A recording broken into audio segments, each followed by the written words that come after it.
के genuine profits हैं, जो जेन्युइन प्रोफेसी करते हैं, वो वचन के साथ बहुत समय बिताते हैं। जब आप वचन के साथ ज्यादा समय बिताने लगते हैं तो परमेश्वर देखता है कि ये मेरे लिखे हुए वचनों के साथ बहुत समय बिता रहा है। तो आप नोटिस करेंगे जो लोग बाइबल ज्यादा पढ़ते हैं उनको दर्शन भी ज्यादा आने शुरू होते हैं, सपने उनके चेंज होना शुरू जब आप बाइबल पढ़ने लगते हैं, क्योंकि लिखित वचन को पढ़ने से आपका जो आत्मिक एटमॉस्फेयर है आपकी लाइफ का, वो चेंज होना शुरू हो जाता है। आप अपनी सोल को फीड करना शुरू कर देते हैं।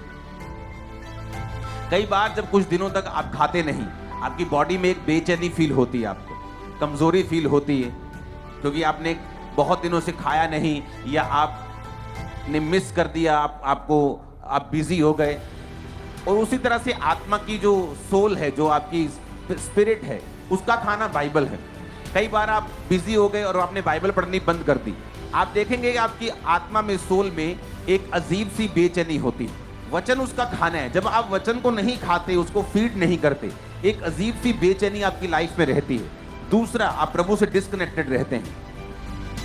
जब आप बाइबल को नहीं पढ़ते हैं तो होता क्या है कि जो अगुवाई परमेश्वर ने आपको देनी होती है और एक संतुष्ट परमेश्वर यहोवा जिसके सम्मुख में उपस्थित रहता हूं, तो ये उसका सीक्रेट था कि जिस परमेश्वर के सामने मैं उपस्थित रहता हूं। एलिया एक ऐसा जन था जो रोज प्रभु के सामने उपस्थित रहता था, प्रभु के सामने खड़ा रहता था, उसकी हजूरी में रहता था, उसकी प्रेजेंस में रहता था, प्रार्थना में रहता था। ये उसका सीक्रेट था। तो परमेश्वर ये बताने की कोशिश यहां पे वचन में कर रहे थे कि अगर तुम प्रभु के सामने उपस्थित रह सको रोज, तो बाइबल कहती वो तुम्हें राजाओं के सामने भी खड़ा कर सकता है, तुम्हारे स्टैंडर्ड को बढ़ा सकता है। आमीन। मेरे को ऊंचे वाला चाहिए। तो यहां पर बाइबल कहती है कि उसकी बैकग्राउंड को इसलिए नहीं बताया गया कि ये आपको सिखाने के लिए हो, कि आपकी बैकग्राउंड मायने नहीं रखती। आप गरीब परिवार से जन्म लेकर भी यीशु मसीह में आकर उस गरीबी के बंधन को तोड़कर झंडे गाड़ सकते हो यीशु मसीह के नाम। मैं आपको बता रहा हूं, आप एक आम परिवार से आकर भी दुनिया के बेस्ट देशों में बेस्ट पोजीशन पे पहुंच सकते हो, अगर आप प्रभु के सामने उपस्थित रह सकते हो तो। हालेलुया। यहां पर एक राजा के सामने वो जिम्मेवारी लेता है कि मेरे कहे बिना बारिश भी नहीं आएगी, औंस भी नहीं पड़ेगी। इतनी दिलेरी कैसे हुई?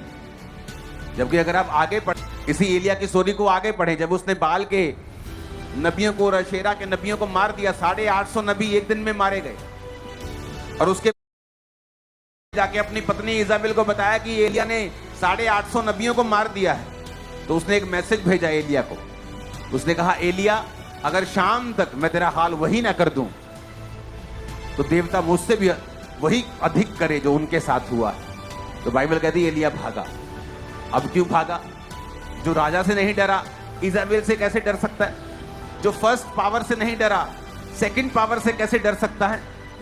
इसका एक एग्जाम्पल है कि जब चाहे वो एलिया था, नाम बड़ा था, लेकिन पावर का सोर्स परमेश्वर था। उपस्थित रहा प्रभु के सामने, और जब आप प्रभु के सामने उपस्थित रहते हैं, आप में एक अजीब तरह की दलेरी आ जाती है। वो कैंसर फिर आपको डराता नहीं, वो दुश्मन आपको डराने नहीं पाता, वो शैतान फिर आपको उससे डर नहीं लगता। लेकिन अब जब एलिया अपनी स्पिरिचुअल पावर को यूज करता जा रहा था, बाल के नबियों को मारा, आग उतारी, सब कुछ किया, प्रार्थना का लेवल लो हो गया। जब प्रार्थना लो हो गया और शैतान ने धमकी दी, तो बाइबल कहती भागा।